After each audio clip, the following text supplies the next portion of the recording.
നമസ്കാരം. ഇന്നത്തെ പ്രധാനപ്പെട്ട വാർത്തകളും വിശേഷങ്ങളും നോക്കാം. ഇന്നത്തെ പത്രങ്ങൾ എന്തു പറയുന്നു എന്ന് പരിശോധിക്കാം. ആദ്യം മാതൃഭൂമിയാണ്. മാതൃഭൂമിയുടെ തലക്കെട്ടിന് തൊട്ടു താഴെ തന്നെ സംസ്ഥാന സ്കൂൾ കലോത്സവത്തിന് വർണ്ണാഭമായ തുടക്കം മുഖ്യമന്ത്രി പിണറായി വിജയൻ ഉദ്ഘാടനം ചെയ്തു എന്ന സംസ്ഥാന സ്കൂൾ കലോത്സവവുമായി ബന്ധപ്പെട്ട ഒരു മനോഹരമായ ചിത്രം. ഉരുൾപൊട്ടലിൽ തകർന്നുപോയ വെള്ളാർമല സ്കൂളിലെ കുട്ടികൾ നടത്തിയ ഉദ്ഘാടനത്തോടനുബന്ധിച്ചുള്ള നൃത്തത്തിൻ്റെ ചിത്രമാണ് മാതൃഭൂമിയുടെ തലക്കെട്ടിന് താഴെയായി നൽകിയിട്ടുള്ളത്. മനോഹരമായൊരു ചിത്രം. മറ്റൊരു പ്രധാനപ്പെട്ട വാർത്തയായി ഏറ്റവും പ്രധാനപ്പെട്ട വാർത്തയായി മാതൃഭൂമി നൽകിയിട്ടുള്ളത് ബഹിരാകാശത്തും ഇന്ത്യക്ക് കൈ എന്ന തലക്കെട്ടോടുകൂടിയുള്ള വാർത്തയാണ്. RRM എന്നുള്ളതാണ് മറ്റൊരു പ്രധാനപ്പെട്ട തലക്കെട്ട്. ARM എന്ന ഒരു മലയാള ചലച്ചിത്രത്തിൻ്റെ തലക്കെട്ടിനോട് ചേർന്ന് നിൽക്കുന്ന തരത്തിലേക്കുള്ള രീതിയിലാണ് അത് ആ ഫോണ്ടും ആ രീതിയും ഉള്ളത്. അതായത് റീലൊക്കേറ്റബിൾ റോബോട്ടിക് മാനിപ്പുലേറ്റർ എന്നുള്ളതാണ് ആ RRMൻ്റെ പൂർണ്ണരൂപം. ഇന്ത്യയുടെ ആദ്യ റോബോട്ടിക് ആമാണ് ഈ RRM. ബഹിരാകാശത്ത് ഇന്ത്യ നടത്താനൊരുങ്ങുന്ന സങ്കീർണ ഗവേഷണങ്ങളിൽ ഒന്നിൻ്റെ പരീക്ഷണം വിജയകരം. Relocatable robotic manipulator technology demonstrator അഥവാ നടക്കും യന്ത്രക്കൈ സാങ്കേതിക വിദ്യാ പരീക്ഷണമാണ് നടന്നത്. വ്യത്യസ്ത ഘടകങ്ങൾ കൂട്ടിയോജിപ്പിച്ച് ഇന്ത്യ പണിയാൻ ഉദ്ദേശിക്കുന്ന ബഹിരാകാശ നിലയത്തിൻ്റെ നിർമ്മാണത്തിനും ഉപഗ്രഹങ്ങളെ ഭ്രമണപഥത്തിൽ വെച്ച് അറ്റകുറ്റപ്പണി നടത്തുന്നതിനും ഈ സാങ്കേതികവിദ്യ ഉപകരിക്കും. എന്തായാലും വലിയ വിപ്ലവാത്മകരമായ ഒരു മുന്നേറ്റമാണ് നടത്തിയിരിക്കുന്നത്. ഇതേ വാർത്ത തന്നെ കേരള കൗമുദി ബഹിരാകാശ ജയം യന്ത്രക്കൈയിലും എന്ന തലക്കെട്ടോടുകൂടി കൂടുതൽ ചിത്രങ്ങൾ ഉൾപ്പെടുത്തിക്കൊണ്ട് യഥാർത്ഥ ചിത്രങ്ങൾ ഉൾപ്പെടുത്തിക്കൊണ്ടൊരു വാർത്ത നൽകിയിട്ടുണ്ട്. അതുപോലെ തന്നെ അതേ വാർത്തയ്ക്ക് ദേശാഭിമാനി ചെറിയ പ്രാധാന്യം, ആദ്യ പേജിൽ ഏറ്റവും താഴെ വലതുഭാഗത്ത് ചെറിയ പ്രാധാന്യം നൽകുന്നു. ബഹിരാകാശത്ത് പയർ മുളപ്പിച്ച് ISRO എന്ന അതിൻ്റെ പ്രത്യേക തരത്തിലുള്ള മറ്റൊരു പ്രധാനപ്പെട്ട വാർത്ത കൂടി അതിൽ ഉൾപ്പെടുത്തിയിട്ടുണ്ട്. അതിൽ തന്നെ യന്ത്രക്കൈയും പ്രവർത്തിച്ചു തുടങ്ങി എന്നത് ചെറിയൊരു വാർത്തയായിട്ടാണ് നൽകിയിട്ടുള്ളത്. ബഹിരാകാശത്ത് പയർ മുളപ്പിച്ചിരിക്കുന്നു എന്ന വാർത്തയ്ക്ക് പ്രാധാന്യമേറെ നൽകുന്നു ദേശാഭിമാനി. ആ വാർത്ത ദീപികയിൽ എവിടെയും ആ വാർത്തയ്ക്ക് ആദ്യ പേജിൽ എവിടെയും പ്രാധാന്യം നൽകിയിട്ടില്ല. എന്നാൽ മാധ്യമത്തിലേക്ക് വരുമ്പോൾ മാധ്യമത്തിലും ആ വാർത്തയ്ക്ക് ആദ്യ പേജിൽ എവിടെയും പ്രാധാന്യമില്ല. പിന്നീട് ആ വാർത്ത വളരെ പ്രാധാന്യത്തോട് നൽകിയിട്ടുള്ളത് ജന്മഭൂമിയാണ്. ജന്മഭൂമി വലത് ഭാഗത്ത് ആദ്യ പേജിൽ ഏറ്റവും താഴെ വളരെ പ്രാധാന്യത്തോടുകൂടി യഥാർത്ഥ ചിത്രങ്ങളൊക്കെ ഉൾപ്പെടുത്തിക്കൊണ്ടുള്ള ഒരു പ്രധാനപ്പെട്ട വാർത്തയെ നൽകിയിട്ടുണ്ട്. ISROയ്ക്ക് ചരിത്ര നേട്ടം, ബഹിരാകാശത്ത് യന്ത്രക്കൈ പ്രവർത്തിപ്പിച്ചു എന്നുള്ളതാണ് ആ വാർത്തയുടെ തലക്കെട്ട്. അതിനോടൊപ്പം തന്നെ ബഹിരാകാശത്ത് വിത്തുകൾ മുളപ്പിച്ചു, പരീക്ഷണം വിജയം എന്ന തലക്കെട്ടോടുകൂടി ബഹിരാകാശത്ത് പയർ മുളപ്പിച്ച വാർത്തയ്ക്ക് ജന്മഭൂമി വലിയ പ്രാധാന്യം ആദ്യ പേജിൽ തന്നെ നൽകുന്നുണ്ട്. ഇനി മാതൃഭൂമിയിലെ മറ്റൊരു പ്രധാനപ്പെട്ട വാർത്ത കലോത്സവവുമായി ബന്ധപ്പെട്ട വാർത്തയാണ്. സംസ്ഥാന സ്കൂൾ കലോത്സവത്തിൽ HS വിഭാഗം കുച്ചിപ്പുടിയിൽ A ഗ്രേഡ് നേടിയ ജുവൽ മരിയ എബ്രഹാമിൻ്റെ ചിത്രമാണ് നൽകിയിട്ടുള്ളത്. ഒപ്പം പോയിന്റ് നില നൽകിയിട്ടുണ്ട്. ഏറ്റവും മുൻപിൽ ഇപ്പോൾ കണ്ണൂരാണ്. 210 പോയിന്റാണ് കണ്ണൂരിനുള്ളത്. ഏറ്റവും താഴെ ഇടുക്കിയാണ്. ആദ്യ 5 പോയിന്റുകളിലുള്ളത് കണ്ണൂർ, തൃശ്ശൂർ, കോഴിക്കോട്, ആലപ്പുഴ എന്ന ടീമുകളാണ്. ഇനി കലോത്സവവുമായി ബന്ധപ്പെട്ട കേരള കൗമുദി നൽകിയിട്ടുള്ളത് ഗുരുദമ്പതിമാർ കൈപിടിച്ചു, ശ്രീലക്ഷ്മിക്ക് പൊൻതിളക്കം എന്ന ശ്രീലക്ഷ്മിക്ക് സ്വർണം ലഭിച്ച വാർത്തയ്ക്കാണ്, സ്വർണ്ണ നേട്ടമുണ്ടായ വാർത്തയ്ക്കാണ് കേരള കൗമുദി പ്രാധാന്യമേറെ നൽകിയിട്ടുള്ളത്. ദേശാഭിമാനിയിലേക്ക് വരുമ്പോൾ വെള്ളാർമലയിൽ ഇറങ്ങിയൊരീണം എന്ന തലക്കെട്ടോടുകൂടി മുഖ്യമന്ത്രി ഉദ്ഘാടനത്തിന് ശേഷം വെള്ളാർമലയിലെ കുട്ടികൾ നടത്തിയ നൃത്തച്ചുവടിനെ അഭിനന്ദിച്ചുകൊണ്ട് വേദിയിൽ ഇറങ്ങി വരികയും ഒപ്പം അതിൽ നിന്ന് ചില കുട്ടികൾ സ്കൂളുമായി ബന്ധപ്പെട്ട കാര്യങ്ങൾ ചോദിക്കുമ്പോൾ നിങ്ങളുടെ സ്കൂൾ നല്ല സ്കൂളല്ലേ, ആ സ്കൂൾ അവിടെ തന്നെ നിൽക്കുമെന്ന മറുപടി പറഞ്ഞ ആ വിഷയവുമായി ബന്ധപ്പെട്ടുകൊണ്ട് അതിന് പ്രാധാന്യമേറെ നൽകിക്കൊണ്ടാണ് ദേശാഭിമാനി ഇന്ന് വാർത്ത നൽകിയിട്ടുള്ളത്. അതിസുന്ദര നൃത്തവുമായി അവരെത്തി എന്നുള്ള ഒരു ചെറു തലക്കെട്ടോടുകൂടി അതിനോടൊപ്പമുണ്ട്. മുൻകാല പ്രതിഭകളെ മുതൽക്കൂട്ടാക്കും എന്ന മുഖ്യമന്ത്രിയുടെ വാക്കുകൾക്ക് പ്രാധാന്യമേറെ നൽകുന്നു ദേശാഭിമാനി. ദീപികയിലേക്ക് വരുമ്പോൾ ദീപികയും മാതൃഭൂമിയുടെ അതേ ചിത്രം തന്നെയാണ് തലക്കെട്ടിനോടൊപ്പം തന്നെ നൽകിയിട്ടുള്ളത്. വെള്ളാർമലയിലെ കുട്ടികളുടെ നൃത്തച്ചുവടുമായി ബന്ധപ്പെട്ട ചിത്രം. മാധ്യമത്തിൽ എന്നാൽ ആദ്യ പേജിൽ എവിടെയും തന്നെ കുട്ടികളുടെ കലോത്സവവുമായി ബന്ധപ്പെട്ട വാർത്തയ്ക്ക് എവിടെയും ഇടം നൽകിയിട്ടില്ല.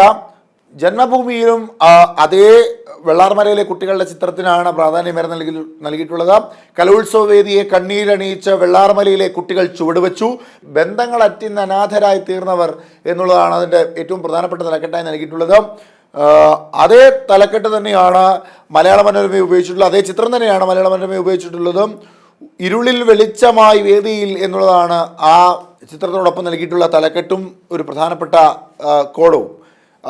ബഹിരാകാശവുമായി ബന്ധപ്പെട്ട വാർത്തയ്ക്ക് മലയാള മനോരമയും വലിയ പ്രാധാന്യം നൽകിയിട്ടുണ്ട്.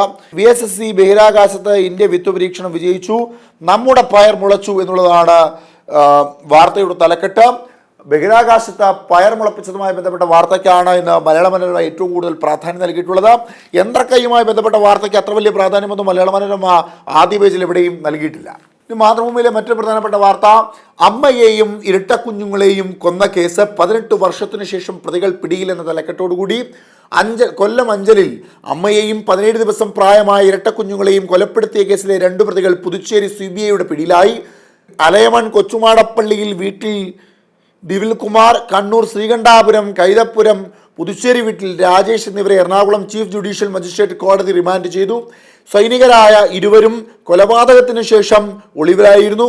പുതുച്ചേരിയിൽ വ്യാജവിലാസത്തിൽ താമസിച്ച് കുടുംബജീവിതം നയിച്ചു വരവേ CBI ചെന്നൈ യൂണിറ്റാണ് പ്രതികളെ അറസ്റ്റ് ചെയ്തത്. 2006 ഫെബ്രുവരി 10 അഞ്ചൽ അലയമൺ രജനി നിവാസത്തിൽ രജനിയെയും 17 ദിവസം പ്രായമുള്ള ഇരട്ടപ്പൻ കുഞ്ഞുങ്ങളെയും ഏറത്തെ വാടക വീട്ടിൽ കൊല ചെയ്യപ്പെട്ട നിലയിൽ കണ്ടെത്തിയത്. ദിവിൽ കുമാർ വിവാഹ വാഗ്ദാനം നൽകി പ്രലോഭിപ്പിച്ച് ഗർഭിണിയാക്കി കടന്നു കളഞ്ഞെന്ന് ആരോപിച്ച് രഞ്ജിനി വനിതാ കമ്മീഷന് പരാതി നൽകിയിരുന്നു.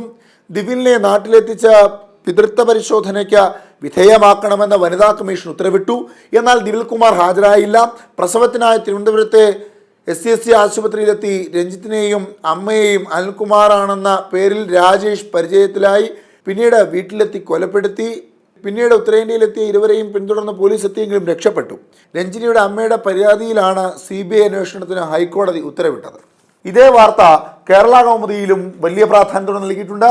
യുവതിയെയും കുഞ്ഞുങ്ങളെയും കൊന്ന മുൻ സൈനികർ അറസ്റ്റിൽ എന്ന തലക്കെട്ടോടുകൂടി ആ യുവതിയുടെയും കൊല ചെയ്ത സൈനികരുടെയും ചിത്രങ്ങളുണ്ട്. കൊലപാതകത്തിന് പിന്നിൽ എന്ന ചെറുതലക്കെട്ടോടുകൂടി ഒരു പ്രധാനപ്പെട്ട കോളും അതിനോടൊപ്പം തന്നെ നൽകിയിട്ടുണ്ട്. ഇതേ വാർത്ത മറ്റു ചില പത്രങ്ങളും വലിയ പ്രാധാന്യത്തോടുകൂടി നൽകിയിട്ടുണ്ട്. അതിൽ ഒന്ന് മാധ്യമമാണ്. മാധ്യമത്തിൽ ഇരട്ടക്കുട്ടികളെയും അമ്മയെയും കഴുത്തറുത്തു കൊന്ന മുൻ സൈനികർ 18 വർഷത്തിന് ശേഷം അറസ്റ്റിൽ എന്ന തലക്കെട്ടോടു കൂടിയാണ് ആ വാർത്ത നൽകിയിട്ടുള്ളത്. മലയാള മനോരമയിലും ആ വാർത്തയ്ക്ക് ആദ്യ പേജിൽ തന്നെ വലിയ പ്രാധാന്യം നൽകുന്നു. യുവതിയെയും ഇരട്ടക്കുട്ടികളെയും കൊലപ്പെടുത്തിയ കേസ് പ്രതികളായ മുൻ സൈനികർ 19 വർഷത്തിന് ശേഷം പിടിയിൽ എന്നുള്ളതാണ് ആ വാർത്തയുടെ തലക്കെട്ടായി നൽകിയിട്ടുള്ളത്. ശ്വാസതടസ്സം വെള്ളാപ്പള്ളി നടേശൻ ആശുപത്രിയിൽ എന്ന പ്രധാനപ്പെട്ട വാർത്തയ്ക്ക് മാതൃഭൂമി ആദ്യ പേജിൽ വലിയ പ്രാധാന്യം നൽകുന്നു. SNDP യോഗം ജനറൽ സെക്രട്ടറി വെള്ളാപ്പള്ളി നടേശൻ ശ്വാസതടസ്സത്തെ തുടർന്ന് ആശുപത്രിയിൽ പ്രവേശിപ്പിച്ചു. കൊല്ലത്ത് പൊതുയോഗങ്ങളിൽ പങ്കെടുത്തതിനു ശേഷം കണിച്ചുകുളങ്ങരയിലെ വീട്ടിലേക്ക് മടങ്ങുന്നതിനിടെ ശനിയാഴ്ച രാത്രി 11ഓടെയായിരുന്നു അസ്വസ്ഥത അനുഭവപ്പെട്ടത്. ആശുപത്രിയിലേക്ക് പോകും വഴി ചേപ്പാട് ദേശീയപാതയിലുണ്ടായ ഗതാഗത തിരക്കിൽ വാഹനം കുടുങ്ങി. തുടർന്ന് ഹരിപ്പാട് ഗവൺമെന്റ് ആശുപത്രിയിൽ എത്തിച്ചു. മറ്റൊരു പ്രധാനപ്പെട്ട വാർത്ത, CPM പ്രവർത്തകന്റെ വധം, 9 RSS BJP പ്രവർത്തകർ കുറ്റക്കാർ.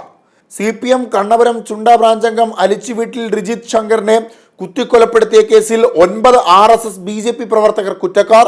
ശിക്ഷിക്കപ്പെട്ടവരിൽ 4 പേർ സഹോദരങ്ങളാണ്. കൊലപാതകം നടന്ന 19 വർഷത്തിനു ശേഷമാണ് കേസിൽ വിധി വരുന്നത്.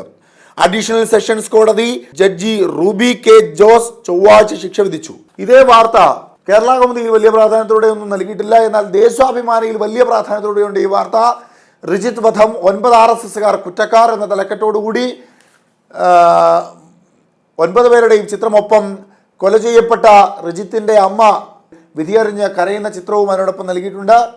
ഇതേ വാർത്തയ്ക്ക് മലയാള മനോരമ പ്രാധാന്യം വരെ നൽകുന്നു. രാഷ്ട്രീയ കൊലപാതകം താക്കീതായി വീണ്ടും കോടതി വിധി.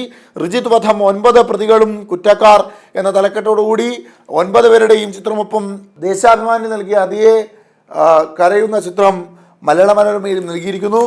ആണവ ശാസ്ത്രജ്ഞൻ രാജഗോപാല ചിദംബരം അന്തരിച്ചു എന്ന വാർത്ത മാതൃഭൂമി റിപ്പോർട്ട് ചെയ്യുന്നു.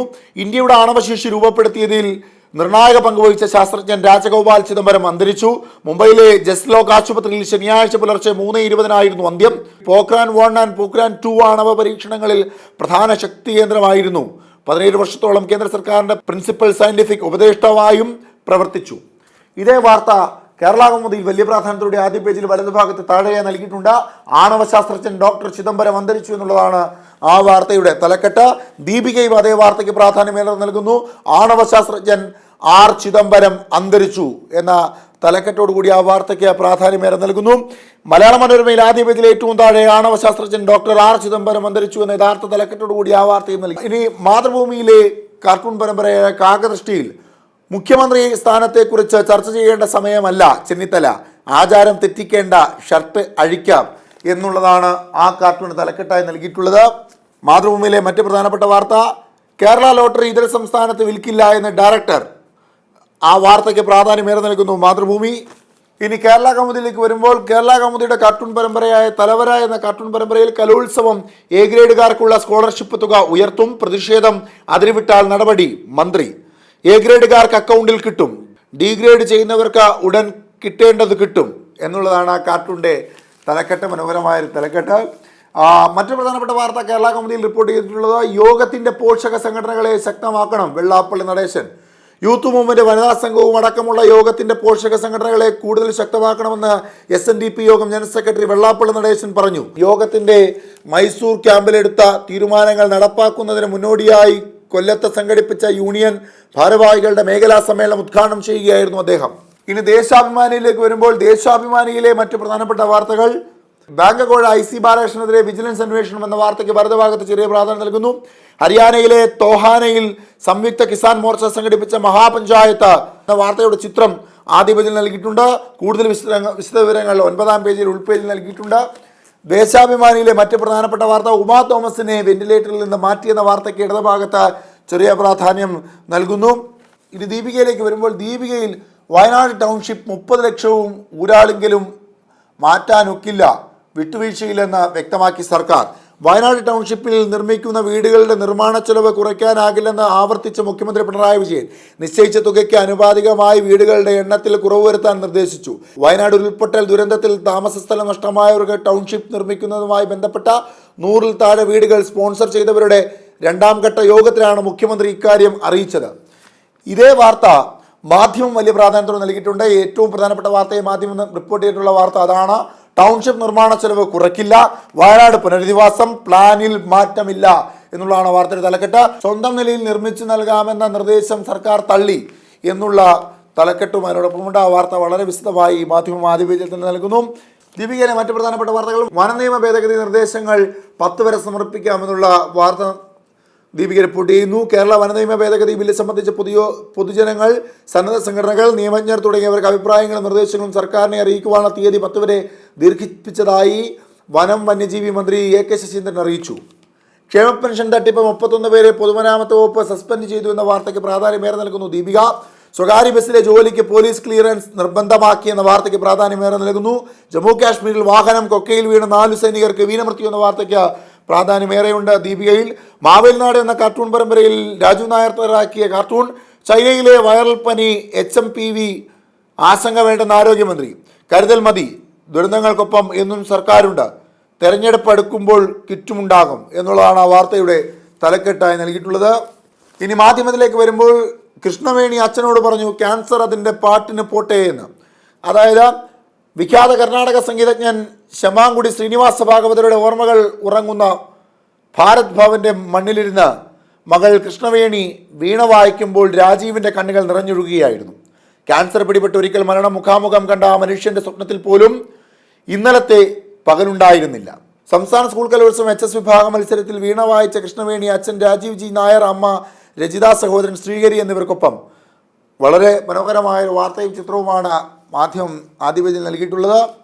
റിജിത്ത് വധക്കേസ് 9 RSS പ്രവർത്തകർ കുറ്റക്കാർ എന്ന വാർത്തയ്ക്ക് ചെറിയ പ്രാധാന്യമാണ് മാധ്യമം ആദ്യ പേജിൽ തന്നെ നൽകിയിട്ടുള്ളത്. നിർമ്മത ബുദ്ധൻ എന്ന കാർട്ടൂൺ പരമ്പരയിൽ വോട്ടിന് വേണ്ടി ചിലർ വർഗീയ ശക്തികളുമായി കൂട്ടുകെട്ടുന്നു എന്ന് പിണറായി. മാഷാ അല്ലാഹ് സ്റ്റിക്കർ ഉണ്ടോ സഖാവെ, ഒരു കാഫിർ സ്ക്രീൻഷോട്ട് എടുക്കാൻ എന്നുള്ളതാണ് കാർട്ടൂണിൻ്റെ തലക്കെട്ട്. ഇനി മലയാള മനോരമയിലേക്ക് വരുമ്പോൾ മലയാള മനോരമയിൽ അനർഹ പെൻഷൻ പൊതുമരാമത്ത് വകുപ്പിലെ 47 പേർക്കെതിരെ നടപടി എന്ന തലക്കെട്ടോടുള്ള വാർത്തയ്ക്ക് പ്രാധാന്യമേറെ നൽകുന്നു ആദ്യ പേജിൽ. താഴെ കുഞ്ചുകുറുപ്പ് എന്ന കാർട്ടൂൺ പരമ്പരയിൽ ഇന്ത്യ ബഹിരാകാശത്ത് വൻപയർ മുളപ്പിച്ചു, സപ്ലൈകോയിൽ വൻപയറിന് വില കൂട്ടാൻ ന്യായമായി എന്നുള്ളതാണ് കാർട്ടൂണിൻ്റെ തലക്കെട്ടായി നൽകിയിട്ടുള്ളത്. ഇനി ജന്മഭൂമിയിലേക്ക് വരുമ്പോൾ മോദി സർക്കാരിന് കീഴിൽ ഗ്രാമങ്ങളിലെ ദാരിദ്ര്യം കുത്തനെ കുറഞ്ഞു എന്നുള്ള വാർത്ത ജന്മഭൂമി നൽകുന്നു. 26-ൽ നിന്ന് 4.86% അതിദാരിദ്ര്യം തീരെ കുറഞ്ഞു. ABVP സംസ്ഥാന സമ്മേളനത്തിന്റെ ഭാഗമായി എറണാകുളത്ത് സംഘടിപ്പിച്ച വിദ്യാർത്ഥി റാലിയുടെ മുൻനിര ചിത്രം നൽകുന്നു. ഉൾപേജിൽ വാർത്തയുടെ വിശദവിവരങ്ങൾ നൽകിയിട്ടുണ്ട്. വിമാനത്താവളമല്ല ഇത് ഭാരതത്തിലെ റെയിൽവേ സ്റ്റേഷൻ. ഇതൊരു വിമാനത്താവളമല്ല, ഒഡീഷയിലെ കട്ടക്കിൽ ഉദ്ഘാടനം ചെയ്ത റെയിൽവേ സ്റ്റേഷനാണ്. ഈ കുറിപ്പ് നവീകരിച്ച റെയിൽവേ സ്റ്റേഷന്റെ വീഡിയോ സഹിതം എക്സിൽ പോസ്റ്റ് ചെയ്തിരിക്കുന്നത് നോർവീജിയൻ നേതാവും കാലാവസ്ഥാ പരിസ്ഥിതി മുൻ മന്ത്രിയുമായ എറിക്സ് സോഹെയിം. കുറിപ്പിൻ്റെ തലക്കെട്ട് ഇങ്ങനെയാണ്: ഭാരത റെയിൽവേ ദിവസം തോറും മെച്ചപ്പെടുകയാണ്. മറ്റ് വാർത്തകളും വിശേഷങ്ങളുമായി വീണ്ടും കാണും വരെ നന്ദി, നമസ്കാരം.